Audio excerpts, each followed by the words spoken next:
Dans un monde où beaucoup ont la sensation de sous-exister, il existe une solution simple et à la fois challengeante pour vivre une vie qui vaut la peine d'être vécue.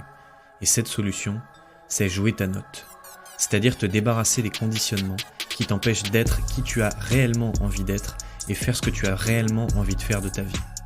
Quand tu réapprends à jouer ta note, tu détruis automatiquement tout un tas de blocages et reconnectes un niveau de kiff, d'énergie et de pouvoir sur ta vie radicalement différent. Jouer ta note est simple, mais pas facile. Et c'est pour ça que dans ce podcast, je te partage les clés qui permettent à mes clients en coaching et qui te permettront de démarrer ce chemin. Je m'appelle Charles Ariel, bienvenue dans ce nouvel épisode de Joue ta putain de note.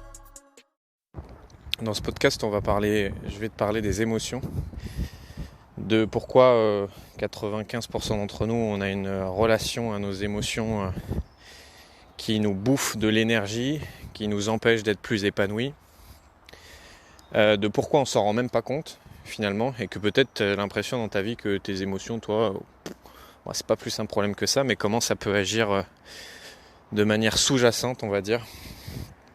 La dernière promo de mon programme La Métamorphose que j'ai faite avec mes clientes, donc La Métamorphose qui est mon programme de 3 mois dans lequel j'accompagne mes clients à se mettre sur les rails de leur putain de vie en rebranchant leurs vrais désirs, c'est-à-dire en reconnectant ce qui est intrinsèquement le plus important pour eux pour qu'ils puissent créer une vie pro et perso inspirante, et en débloquant leurs mécanismes inconscients, donc en décoinçant les programmes inconscients et les conditionnements qui les empêchent d'exprimer ce feu qu'ils ont à l'intérieur d'eux. Ce programme initialement, il n'est pas basé sur les émotions, mais il s'avère que la dernière promo, on a énormément, avec certaines participantes, travaillé sur les émotions et fait en sorte de faire passer leurs émotions de frein à carburant, pour qu'au lieu que ça leur bouffe de l'énergie, que ça leur donne de l'énergie. Et récemment, je parlais justement à une des anciennes participantes, qui est aussi une amie, et on parlait des enfants, on parlait de l'éducation. Cette fille a une petite fille, que je dise pas de bêtises, 2 ans et demi, 3 ans, j'espère que je dis pas de bêtises. Et donc on parlait de ce qu'on pensait qui était bien dans l'éducation des enfants, moins bien, des éducations alternatives, etc., etc. Et à un moment donné, je lui dis, mais tu sais, moi, un truc que je trouve criminel, un truc que... Non, je ne suis pas au bord de l'autoroute, mais presque. Un truc que je trouve criminel, c'est que quand un enfant pleure, parce qu'il vient de tomber, parce que il s'est fait mal, parce que, j'en sais rien, il est vexé par ce qu'on lui a dit ou quoi, que le premier réflexe qu'on a, c'est de se mettre à sa hauteur, de lui mettre une main dans le dos. Tu sais, cette fameuse main dans le dos où on frotte le dos, là, où on dit ça va aller, qu'est-ce qu'il y a ? Pourquoi tu pleures ? Qu'est-ce qui se passe ?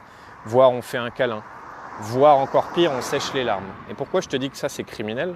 Parce que le message qu'il y a derrière, c'est chut chut, ne fais pas trop de bruit.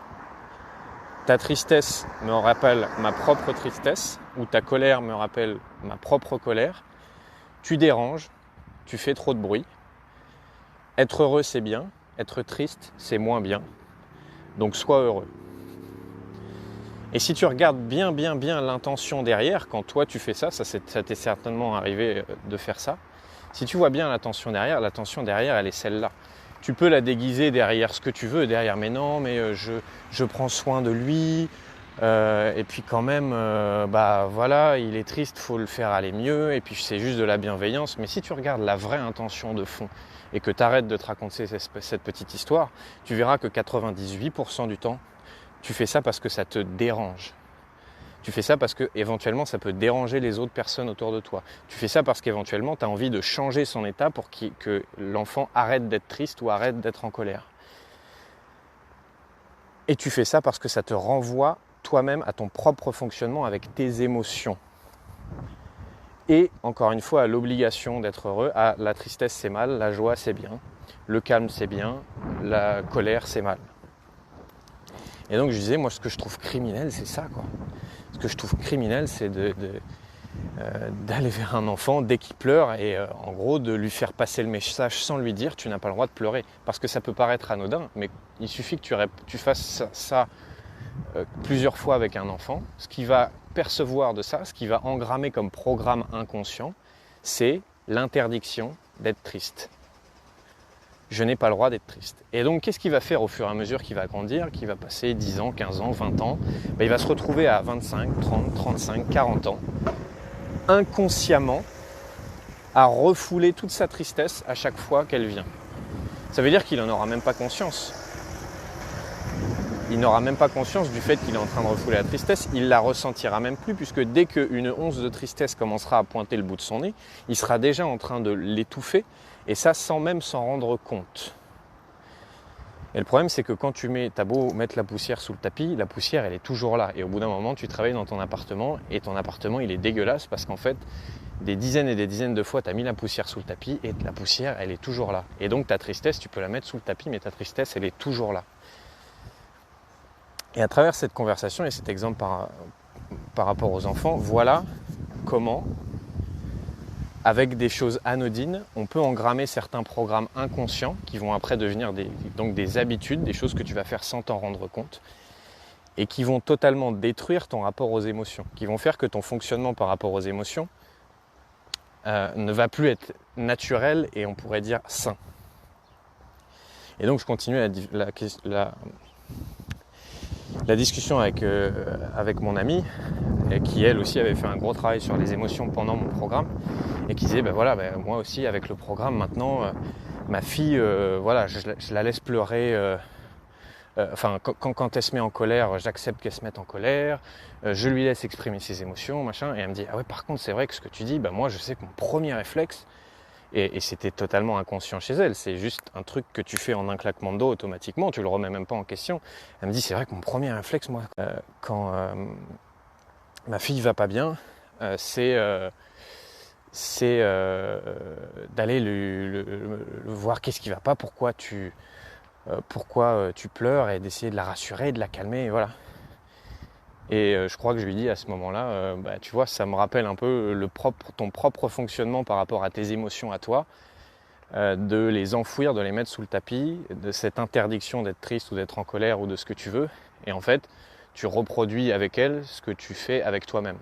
Et bien évidemment, souvent, plus tu es quelqu'un qui va aller vers les gens et dès que tu vas sentir qu'ils vont pas bien, essayer de les rassurer, essayer de faire changer les choses, tu fais très souvent exactement la même chose avec toi-même et tu t'interdis aussi tout un tas d'émotions. Et ça me fait penser que parfois les gens sont choqués parce que moi j'ai travaillé longtemps avec les enfants dans les écoles, dans des clubs sportifs. Et je sais, même si c'était pas dit, et parfois c'était répété, que certains parents me prenaient pour un sans-cœur, me prenaient pour quelqu'un, un je m'en foutiste qui s'en foutait quand les enfants pleuraient, machin, parce que moi généralement quand un enfant pleurait, qui venait vers moi, j'étais juste hyper présent avec lui, je m'agenouillais, je me mets à sa hauteur, je le regarde, je suis hyper présent avec lui, je dis rien ou pas grand chose, j'essaye pas de savoir pourquoi il a mal, qu'est-ce qu'il a, etc. Et juste je suis présent avec lui. S'il a besoin de venir dans mes bras et de faire un câlin, je vais lui faire un câlin, il n'y a pas de problème. S'il n'en a pas besoin, je vais juste rester là avec lui. Et qu'est-ce qui se passe la plupart du temps ? C'est que le gamin va juste libérer, vivre son émotion. Il va pleurer comme il n'a jamais pleuré pendant 12 secondes. Il va peut-être te demander un câlin à la fin. Et après, il va repartir. Et il n'y aura eu aucun mot. Pas un mot. Pas un mot. Ma tristesse monte. Je la sors. Je pleure, je crie si j'ai besoin de crier. Ou je pleure pas si j'ai pas besoin de pleurer. Mais je la sors. Et c'est fini.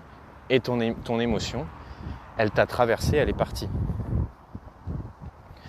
Alors que si tu as un adulte qui tout de suite, mais pourquoi t'as mal ? Pourquoi t'as mal ? Tu vas directement dans le mental. Ok, pourquoi j'ai mal ? Ah oui, mais c'est parce que... Et tu engrammes la croyance qu'il faut une bonne raison pour être triste ou pour avoir mal. Et si t'as pas une bonne raison, t'as pas le droit. Bon, tu as quand même mal, mais t'as pas le droit. Donc évidemment, la relation à toi-même, après, elle est un peu biaisée. Et donc voilà pourquoi, parfois sans qu'on s'en rende compte, inconsciemment on refoule sa tristesse, on refoule sa colère, on refoule sa peur, parce que par certaines choses qu'on nous a dit, via l'environnement dans lequel on a été, j'attends que le camion passe, avec les exemples qu'on a eus autour de nous dans notre environnement, eh bien on a appris certaines choses qui sont devenues des fonctionnements réflexes chez nous. Et quand on parle de débloquer les mécanismes inconscients, c'est ça. Donc là, je te parle des émotions, mais ça peut être plein d'autres choses, des conditionnements, des programmes, des habitudes de fonctionnement inconscientes qui font qu'aujourd'hui, tu n'arrives pas à gagner plus d'argent ou tu galères avec tes émotions ou tu as du mal à créer des relations satisfaisantes ou tu as du mal à oser lancer ton entreprise, etc., etc. Voilà. Est-ce que j'ai quelque chose d'autre à rajouter dans cet épisode ? Non, j'ai eu envie de m'arrêter là sur les émotions, il y a tellement de choses à dire. Tu peux me mettre en commentaire, bien évidemment, toi, tu fais comment avec tes émotions ? Est-ce que peut-être en écoutant ce podcast, tu t'es rendu compte que telle émotion, peut-être qu'en fait, tu t'interdisais de la vivre, tu t'interdisais de la ressentir ou de l'exprimer. Et je ferai certainement un autre podcast sur les conséquences de ça, de quand tu réprimes, qu'est-ce qui se passe ensuite. Voilà, je te souhaite une très très belle journée et de faire tout pour vivre ta putain de vie. Je te remercie d'avoir écouté ce podcast. Si jamais cet épisode t'a inspiré, je t'invite dès maintenant à le partager, que ce soit avec un ami, sur tes réseaux sociaux, en story, ou à mettre un j'aime ou un commentaire. C'est tout simplement grâce à ça que ce podcast va pouvoir impacter de plus en plus de monde et encourager quelqu'un d'autre à lui aussi jouer sa putain de note.